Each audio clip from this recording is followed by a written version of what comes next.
kinonialaza koek nanan'igny zaho tsy safidianao koek tamin'ny fiainagnanao. Aro tiako atanao zay ka fotoandro zaho fa anao edy zahako.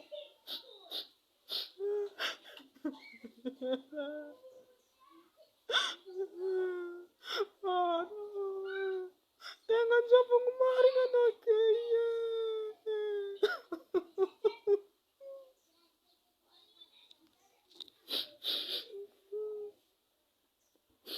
akory ma atao? Fa zegny décision-nao. Ialako feky anao. Tiako atanao zay tegna tiako sady tiako tafona amin'ny nanontolo. Tsy mafy raha mazaza niany e.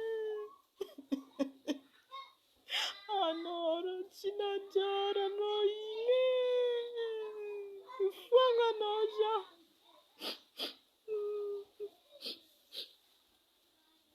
Tsy nampitsika intsony. Na dia zegny ndraiky niany farangan'ny fiaragnantsika roa e.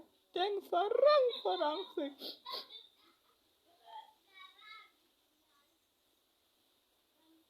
Ramilany pesegny sala.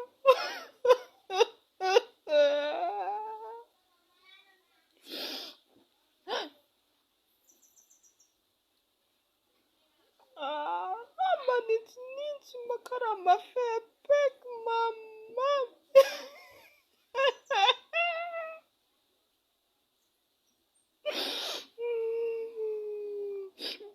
Bisou. Bye rogny e. Tsisy fotoagna dignosiko fiaragnantsika.